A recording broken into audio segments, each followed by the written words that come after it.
Hi, I'm Jennet Ingle, the 5-Minute Reedmaker. If you're watching this on YouTube, please go ahead and click subscribe for me. That way you always know when I drop a new episode, and it'll be easier for other people to find my channel and become better reedmakers and happier musicians. Thank you. Today, I'm going to offer the third part of my batch processing process, the day 3 scrape. Now, if you've been following along with my previous 2 releases over the last month or so, the reason that we batch process reads is so we can have consistency from one read to the next. We can have emotional detachment so that we don't just get sucked into the problems of one little piece of stupid wood. And we can more easily budget our time. Like if I'm making day 1 reads, I know it's going to take me maybe 2.5 minutes for each, which means I can say, look, I've got 10 day 1 reads to make. I can do that in 25 minutes. Period. End of story. I can figure out exactly what to turn on Netflix to take me through that period of time. But day 3 is a little bit different. On day 1, we went for a beep and a crow. On day 2, we went for a C crow and playable on the oboe and under 71 millimeters. So by day 3, you would expect that the reed is going to be, just about done. And it is, but 3 days, in my experience, is not enough for the piece of cane to really settle down and become consistent and predictable. In fact, to be honest, once I start playing on a reed, once I move it into my actual case, I'll probably still practice on it for a few days at home before I take it to the orchestra. I will probably involve my knife at some point on even day 4, even day 5. There might not be a moment when a reed is actually finished, because reeds change all the time. The weather changes, the reeds change. The weather doesn't change, the reed still changes because it's on its own sort of life cycle, right?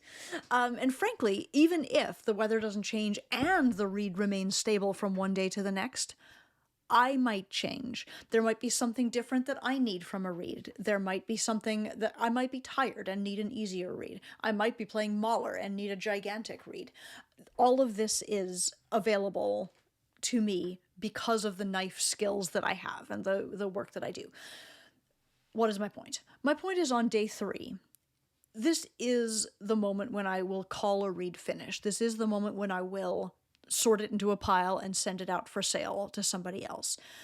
It is not necessarily the moment when I'm like, yep, nothing more will ever need to be done to this reed. But day 3 is the day where I start to pay attention to the specific reed that is in my hand, as opposed to just bringing pieces of cane through the process. Day 3 is when I care. And therefore, I don't think that your reed-making noodle, whatever wiggly that you do when you throw the reed on the oboe, I don't think that's sufficient anymore on day 3. On day 3, I'm going to take my finished reed from day 2, I'm going to finish it again, and I'm going to play real music on it so that it tells me exactly what needs to change. This is the day where I will make adjustments and play it on the oboe and then make another adjustment and play it on the oboe again. This is the day when I'm not satisfied with simple beep and crow metrics. I actually want the reed to be a reed at this point. Let's see what that looks like. Okay, here's a reed that I finished from day 1 to day 2 yesterday. So I expect that it indeed is less than 71 millimeters, that at least last night when I was working, it crowed a C and it played on the oboe. I also expect that because it is sat overnight and dried, it's probably stiffer than it was when I left it last night. It's probably heavier. It might be more open or more closed. Things will have changed. Let's find out. It still has a crow. The crow is a little up for my taste. I'm not sure if it's higher than a C, but it does feel tight to me. And the beep is there, but it's a little sluggish. I have to use a little bit more air than I might have wanted. So I'm just going to go ahead and start by petting the kitty a little bit, because it is never the wrong idea to just make sure that the sides and the corners of the tip are the thinnest part.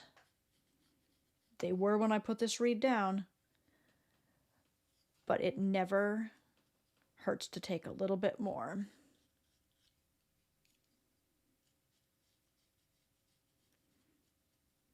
But I'm not going to do 20 more things to this reed before I beep it and crow it again, because it's going to be changing all the time now. Every little thing I do is going to make a difference. The beep and the crow have both improved, so I'm going to go ahead and put it on the oboe.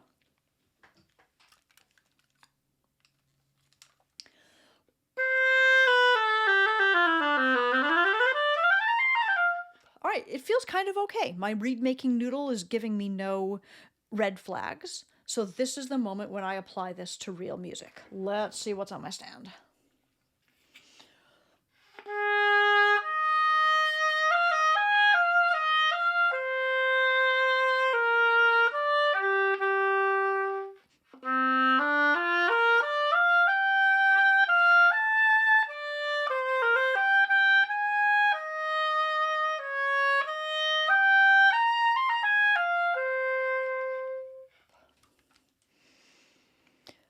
So, my impression of this reed, it actually plays really nicely for this one little opening of the Ruth Gibbs Concerto Second Movement.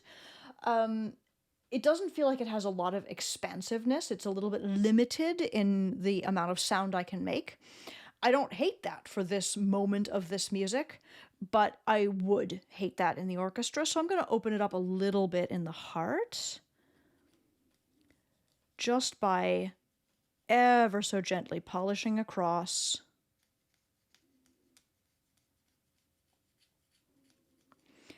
Now, I suspect that that will have dropped the crow, and if so, I'll be able to clip.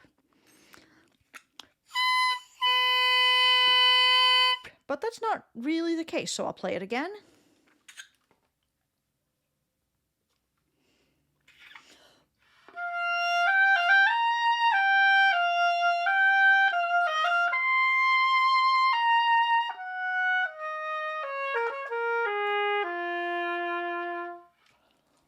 Well, you know what's fun? It didn't change the crow the way I expected it to, but it did give me a little bit more expansiveness of sound. It still has the pianissimo, the nuance that I might like. I'm feeling kind of okay about this reed. It came together real fast, right? Another reed, another day 3 reed might have given me a different variety of trouble. But still, I'm not going to spend more than 5 minutes at most on any given reed, on any given day. If this day 3 reed didn't come around to being good, I will either throw it back in the case to work on one more time, or I'll just go ahead and break it off, depending on how it feels to me, on what it's telling me. Because I just don't have that much patience for reeds. I want them to work right away, and ultimately, although I use the crow diagnostically quite a lot, we never play a reed from crowing position. I sort of don't ultimately care what the crow does as long as the reed works. And so day 3 is the process of making the reed work for me, for what I need the reed to do. I hope that this has been helpful. This has been a 5-minute Reedmaker lesson. You can follow these short videos here on YouTube and subscribe if you wish. I hope you will. And if you need to reach me to order reeds or cane, to order a copy of my book, The Happiest Musician, to ask me a question that I can answer in a future 5-minute Reedmaker episode, please do so. You can find me at my website, jennetingle.com.